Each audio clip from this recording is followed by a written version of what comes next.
நேயர்கள் அனைவருக்கும் இனிய ஆங்கில புத்தாண்டு நல்வாழ்த்துக்கள். நான் உங்கள் 5ஆம் தலைமுறை ஜோதிடர் ராம்குமார் ராஜேந்திரன். இன்னைக்கு நம்ம பார்க்க போகிற தலைப்பு, மீனராசி அன்பர்களுக்கு இந்த 2025ஆம் ஆண்டு ஆங்கில புத்தாண்டு எந்த விதமான அற்புதங்கள் மற்றும் சிறப்புகள் கொடுக்க போகுது அப்படிங்கிறத இந்த காணொலியில் பார்க்கலாங்க. இந்த ஆண்டினுடைய கிரக பெயர்ச்சிகள், அதாவது கிரக அடைவுகள் அப்படின்னு பார்த்தீங்கன்னா, ஆண்டுகோள்கள் என்று சொல்லக்கூடிய சனி பகவான் மார்ச் மாதம் 29ஆம் தேதி கும்பராசியிலேருந்து மீன ராசிக்கு, அதாவது உங்களுடைய ஜென்மஸ்தானத்திற்கு பயிற்சி அடைகிறாருங்க.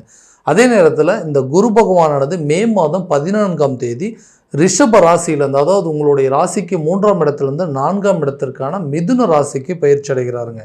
ராகு பகவான் மே மாதம் 18ஆம் தேதி, அதாவது உங்களுடைய ஜென்மஸ்தானத்தில் இருக்கக்கூடிய ராகு பகவான் உங்களுடைய 12ஆம் இடமான கும்பராசிக்கு பயிற்சி அடைகிறார். அடுத்ததாக இந்த கேது பகவான் மே மாதம் 18ஆம் தேதி கன்னி ராசியிலிருந்து சிம்ம ராசிக்கு பயிற்சி அடைகிறார். ஸோ இதுதான் இந்த ஆண்டினுடைய முக்கிய கிரக கோள்கள், கிரக பயிற்சிகள் அப்படின்னே சொல்லாங்க. ஸோ இந்த மீனராசி என்பவர்களுக்கு இந்த கிரக அடைவுகள் எந்த விதமான அற்புதங்கள் மற்றும் சிறப்புகள் கொடுக்க போகுது அப்படிங்கிறத தெளிவாகவும் துல்லியமாகவும் இந்த காணொலியில் பார்க்கலாங்க. நம்ம சேனலை ஃபஸ்ட் டைம் பார்க்குறவங்க அந்த சப்ஸ்கிரைப் பண்ணிக்கோங்க, பெல் பட்டனை கிளிக் பண்ணி ஆல் அப்படிங்கிற ஆப்ஷன் கொடுத்துக்கோங்க. ஸோ மீனராசி அன்பர்கள் குரு பகவானை அதிபதியாக கொண்டவர்கள், ரொம்ப பொறுமைசாலி அப்படின்னு சொல்லுவாங்க. எந்த ஒரு விஷயத்தையும் ரொம்ப நிதானத்தோடு செயல்படுத்தக்கூடிய நபர்கள், கனவுல கூட யாருக்கு துரோகம் செய்யக்கூடாது அப்படின்னு நினைக்கக்கூடிய நபர்கள், பாசத்துக்கு கட்டுப்பட்டவங்க, எல்லா விஷயத்தையுமே பார்த்து செய்யக்கூடியவங்க. தனக்கு ஒரு விஷயம் பிடிச்சிருச்சு அப்படின்னு சொன்னால் அது எந்த ஒரு விஷயத்துக்காகவும் எந்த ஒரு சூழ்நிலையிலையும் அதை விட்டு கொடுக்காம அதை பிடிச்சி நிற்கக்கூடிய நபர்கள், யாருக்காகவும் அதை அவ்வளோ சீக்கிரம் விட்டு கொடுத்துட மாட்டாங்க. ஸோ எல்லாத்தையுமே இலகிய மனம், இலகிய உள்ளம் படைத்த நபர்கள் அப்படின்னா அந்த மீனராசிக்காரர்கள்.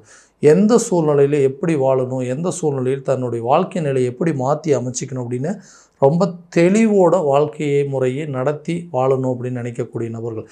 இந்த நபர்களுக்கு சில வருஷங்களாக பார்த்தீங்க அப்படின்னா வாழ்க்கையில் நிறைய ஒரு விதமான ஒரு பதட்டமும் ஒரு பயம் அப்படிங்கிறது எல்லா விஷயத்திலையும் கொடுத்துட்டே இருந்ததுங்க. ஏன்னா எதை தொட்டாலும் நஷ்டம் ஆகுதுங்க. எந்த விஷயத்தையுமே என்னால் தைரியமாக இறங்கி செய்யவே முடிய மாட்டேங்குது.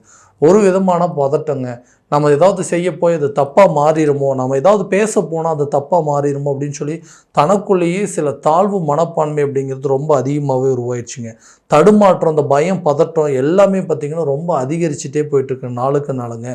மன உளைச்சலும், அதாவது தேவையில்லாத விஷயத்தில், அதாவது எனக்கு இருக்கிற மன உளைச்சல் என்னால் வெளியே சொல்ல முடியாத அளவுக்கு சில சூழ்நிலைகள் இருக்குங்க. கடனால் தேவையில்லாத அவமானங்களை அப்படிங்கிறத சந்திச்சாச்சுங்க. அந்த கடனை அடுத்தவங்களுக்காக வாங்கி கொடுத்து அந்த கடனுக்கு இன்றைக்கி நான் வட்டி கட்டிகிட்டு இருக்கேன். நண்பர்களை, அதாவது யாரையுமே நம்பி என்னால் எந்த விஷயத்தையுமே சொல்ல முடிய மாட்டேங்குது. யாரையுமே என்னால் நம்ப முடியல.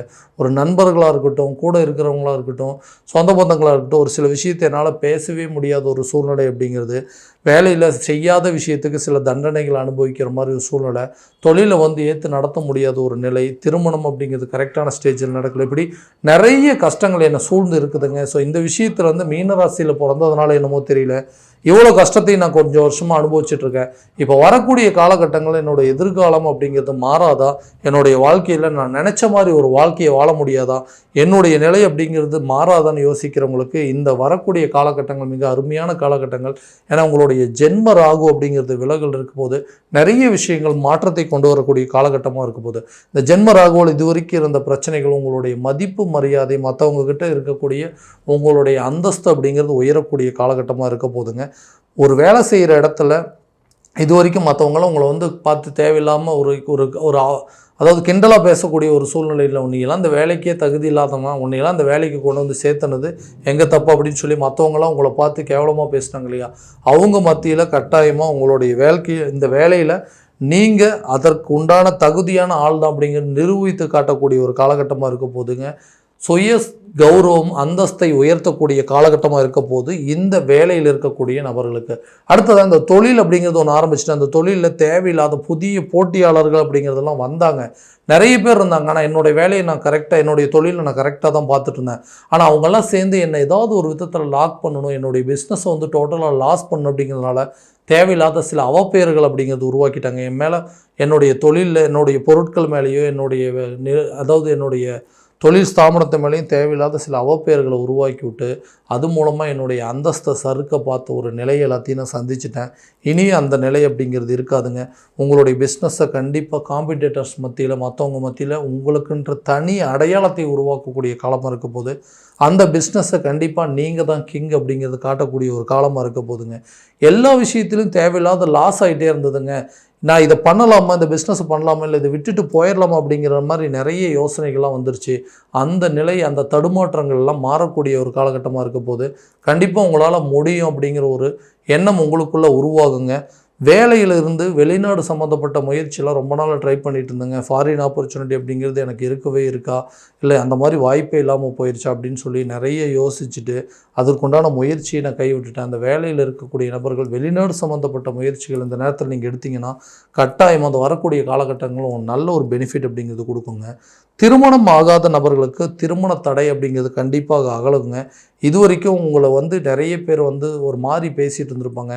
உனக்கு என்ன ஒருவரன் கூட சரியாக விதத்தில் அமையவே மாட்டேங்குது, என்ன பாவமோ தெரியல, ஜாதகத்தில் ஏதாவது தோஷம் இருக்குமான்னு தெரியல, இந்த கோயிலுக்கு போயிட்டு வா, இந்த கோயிலுக்கு போயிட்டு வந்தீங்கன்னா உனக்கு கல்யாணம் நடக்கும்னு சொல்லி நிறைய விஷயங்கள் சொல்லிட்டு நம்மளை ஒரு மாதிரி அட்வைஸ் பண்ணுற மாதிரியே நம்மளை ஒரு மாதிரி ஏளனமாக பேசக்கூடிய ஒரு நிலைக்கு தள்ளப்பட்டிருந்தேன். இந்த திருமணம் சம்மந்தப்பட்ட தடைகள் அப்படிங்கிறது கண்டிப்பாக எனக்கு விலகுமான்னு கேட்டிங்கன்னா கட்டாயமாக இந்த 7ஆம் இடத்தில் இருக்கக்கூடிய கேது பகவான் உங்களுடைய 7ஆம் இடத்துலேருந்து விலகி 6ஆம் இடத்துக்கு பயிற்சி அடைந்தால் திருமணம் சம்மந்தப்பட்ட தடைகள் அப்படிங்கிறது அகலுங்க. திருமணம் சம்மந்தப்பட்ட யோகம் கைகூடுங்க. கூடிய விரைவில் இந்த ஆண்டிலேயே உங்களுக்கு திருமணம் சம்மந்தப்பட்ட அமைப்புகள் அப்படிங்கிறது கைகூடி வருங்க.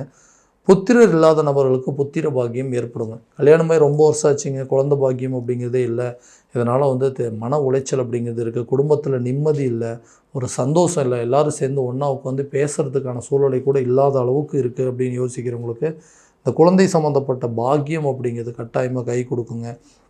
அதே நேரத்தில் கணவன் மனைவிக்கு இருக்கக்கூடிய கருத்து வேறுபாடுகள் அப்படிங்கிறது தீரும்.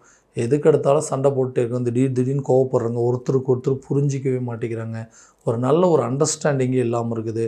ஏன் தான் இந்த திருமண வாழ்க்கைக்கு வந்தோம் அப்படின்னு நினைக்கக்கூடிய நிலைக்கு வந்துட்டோங்க. ஸோ இந்த சூழல் அப்படிங்கிறதெல்லாம் எப்படி மாறும் அப்படின்னு கேட்டிங்கன்னா கண்டிப்பாக அதே நேரத்தில் இந்த மனைவி ஸ்தானம், கலசர ஸ்தானம் என்று சொல்லக்கூடிய இடத்துல இந்த கேது பகவான் விலகிறதுனால கணவன் மனைவிக்கு ஒரு நல்ல அந்யோன்யம் அப்படிங்கிறது ஏற்படும், ஒரு நல்ல அண்டர்ஸ்டாண்டிங் வரும். உங்களுடைய ஃபேமிலி மெம்பர்ஸோடு நீங்கள் சில விஷயங்கள் ஸ்பெண்ட் பண்ணக்கூடிய ஒரு டைம் அப்படிங்கிறது கண்டிப்பாக ஸ்பெஷலாக நீங்கள் உருவாக்கக்கூடிய ஒரு வாய்ப்புகள் அப்படிங்கிறது வரும். கணவன் மனைவி குழந்தைங்களோடு சேர்ந்து வெளியே எங்கேயாவது போயிட்டு வரதுக்கான, அதாவது சுற்றுலா சென்று வருவதற்கான வாய்ப்புகள் அப்படிங்கிறதெல்லாம் கட்டாயமாக உருவாக்கக்கூடுங்க. புதிய சொத்துக்களுக்கு உண்டான சேர்க்கைகள் அப்படிங்கிறது கண்டிப்பாக இருக்குங்க. நீண்ட நாட்களாக இருந்து வந்த, அதாவது இந்த வீடு கட்டுற வேலை அப்படிங்கிறது தடைப்பட்டிருந்தது இல்லைங்களா, அந்த வீட்டு வேலையை செஞ்சு முடிப்பீங்க. புதிய சொத்துக்களுக்கு உண்டான சேர்க்கைகள் அப்படிங்கிறது உண்டாகுங்க. அதாவது ஏதாவது ஒரு விதத்தில் நமக்கு வர வேண்டிய சொத்துக்கள் அப்படிங்கிறது கண்டிப்பாக கைக்கு சேரும். நிறைய விரயங்கள் அப்படிங்கிறது இது வரைக்கும் நடந்துட்டு இருந்ததுங்க. அந்த விரயங்கள் எல்லாமே சுப விரயங்களாக மாறக்கூடிய ஒரு காலகட்டமாக இருக்க போதுங்க. ஒரு வண்டி வாகனங்கள் வாங்கணும் அப்படின்னு முயற்சி எடுக்கிறேன், அந்த வண்டி வாகனங்களில் எந்த ஒரு அனுகூலமும் வரமாட்டேங்குது. ஏன்னா நிறைய ட்ரை பண்ணிகிட்டே இருக்கிறேன், ஏதாவது ஒரு விஷயத்தில் அதை தடைப்பட்டுகிட்டே இருக்குது. ஒரு பைக்கு கூட கரெக்டான டைமில் வாங்க முடியல, ஒரு கார் வாங்கணும் அப்படின்னு ஆசைப்பட்டு அதுவும் வாங்க முடியல, இல்லை ஏதாவது ஜுவல்ஸ் வாங்கணும்னு நினச்சேன், அந்த மாதிரி சில விஷயங்கள்லாம் எனக்கு தடைப்பட்டுகிட்டே இருக்குது அப்படின்னு சொல்கிறவங்களுக்கு இந்த வரக்கூடிய காலகட்டங்களில் புதிய சொத்து பத்துக்களுக்கு உண்டான சேர்க்கைக்கு உண்டான பலன்கள் அப்படிங்கிறதும், வண்டி வாகனங்களை வாங்குவதற்கான யோகமும், அதே நேரத்தில் நிறைய, அதாவது இந்த நகநட்டு சேர்க்கைக்கு உண்டான சில வாய்ப்புகள் அப்படிங்கிறதெல்லாம் கண்டிப்பாக உருவாகுங்க. அடுத்ததாக ஆரோக்கியம் சம்மந்தப்பட்ட சில குறைபாடுகள் அப்படிங்கிறது இது வரைக்கும் உடல் ரீதியாக நிறைய பாதிப்புகள் கொடுத்துட்டு இருந்ததுங்க. நிறைய சர்ஜரி பார்த்தாச்சுங்க, நிறைய ஹாஸ்பிட்டல் செலவு பார்த்தாச்சு, மெடிசன் சாப்பிட்டு நிறைய நாள் வாழ்க்கையில் மருந்துகளுடைய வாழ்க்கையை வாழக்கூடிய ஒரு நிலைக்கு இருக்கிறேன். இந்த ஆரோக்கியத்தில் இருக்கக்கூடிய குறைபாடுகள் நீங்குங்களா, இந்த அறுவை சிகிச்சையிலேருந்து நான் மீண்டு வர முடியுமா, எனக்கு ஹெல்த்தில் நல்ல இம்ப்ரூவ்மெண்ட் இருக்குமா அப்படின்னு கேட்டிங்கன்னா கண்டிப்பாக நல்லபடியாக இருக்குங்க. ஆரோக்கியம் சார்ந்த சில பிரச்சனைகள் அப்படிங்கிறது உங்களுக்கு தீருங்க. என்னென்னா ஆரோக்கியத்தில் கொஞ்சம் கவனம் செலுத்த வேண்டியது, உடல் ஆரோக்கியம், அதாவது சாப்பிடக்கூடிய ஃபுட்டாக இருக்கட்டுங்க, எல்லாமே கரெக்டாக செரிமானம் ஆகக்கூடிய உணவு பழக்கவழக்கங்கள் எடுத்துக்கணும். நிறைய காய்கறிகள் சேர்த்துக்கோங்க. ஆரோக்கியமான உறக்கம் அப்படிங்கிறதெல்லாம் கண்டிப்பாக இந்த நேரத்தில் தேவை. தூக்கமின்மை அப்படிங்கிற ஒரு பிரச்சனை இருக்கிற வரைக்கும் உங்களுக்கு ஆரோக்கியத்தில் கண்டிப்பாக குறைபாடுகள் வந்துகிட்டே இருக்கும். ஸோ அந்த நேரத்தில் மருத்துவ செலவுகள் அப்படிங்கிறது கூடுறதுக்கான வாய்ப்பு இருக்குது. ஸோ கண்டிப்பாக ஹெல்த்தை ரொம்ப ஹெல்த்தியாக வச்சுக்கோங்க, ஆரோக்கியத்தில் கவனம் செலுத்துங்க. அப்போ தான் இந்த ஆரோக்கியத்தில் இருக்கக்கூடிய பிரச்சனைகள் அப்படிங்கிறதெல்லாம் கண்டிப்பாக தீருங்க. இந்த ஆப்ரேஷன் செய்யக்கூடிய சில முயற்சிகள் அப்படிங்கிறதெல்லாம் இந்த நேரத்தில் நல்ல ஒரு பலன் அப்படிங்கிறது கொடுக்குங்க. ரொம்ப நாளாக வந்து ட்ரீட்மெண்ட் எடுத்திருக்கோம், இது கரெக்டான டைம் சர்ஜரி பண்ணுறதுக்கான வாய்ப்புன்னா இந்த வரக்கூடிய வருடங்கள்லேயே கண்டிப்பாக உங்களுக்கு இருக்கக்கூடிய பிரச்சனைகள் ஒரு சர்ஜரி மூலமாகவோ அல்லது பெஸ்ட்டு ட்ரீட்மெண்ட் மூலமாகவோ அந்த பிரச்சனைகள் அப்படிங்கிறதெல்லாம் உங்களுக்கு தீருங்க. குழந்தைங்களுடைய கல்வியில் நல்ல ஒரு முன்னேற்றம் அப்படிங்கிறது இருக்குங்க.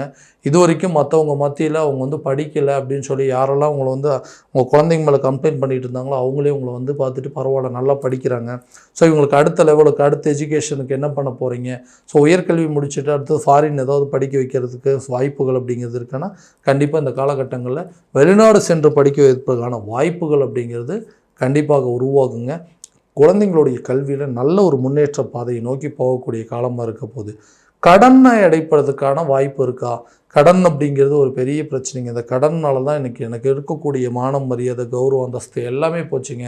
அந்த கடனை எப்போ அடைக்கிறனோ அப்போ தான் என்னால் வந்து மற்றவங்க முன்னாடி தலை நிமிர்ந்து வாழ முடியும், நானும் வந்து பழையபடி போக முடியும்.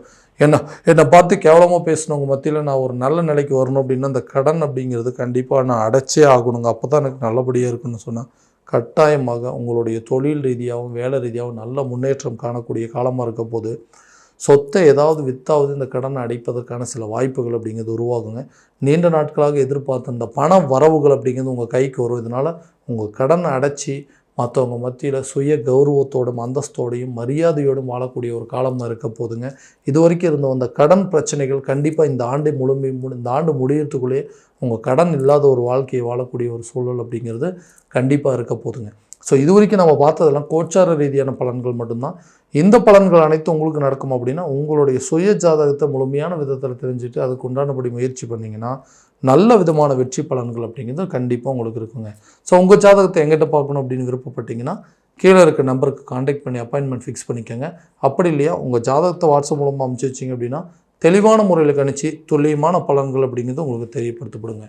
மீண்டும் அடுத்த காணொலியில் உங்களை சந்திக்கும் வரை உங்களிடமிருந்து விடைபெறுவது உங்கள் ராம்குமார் ராஜேந்திரன். நன்றி.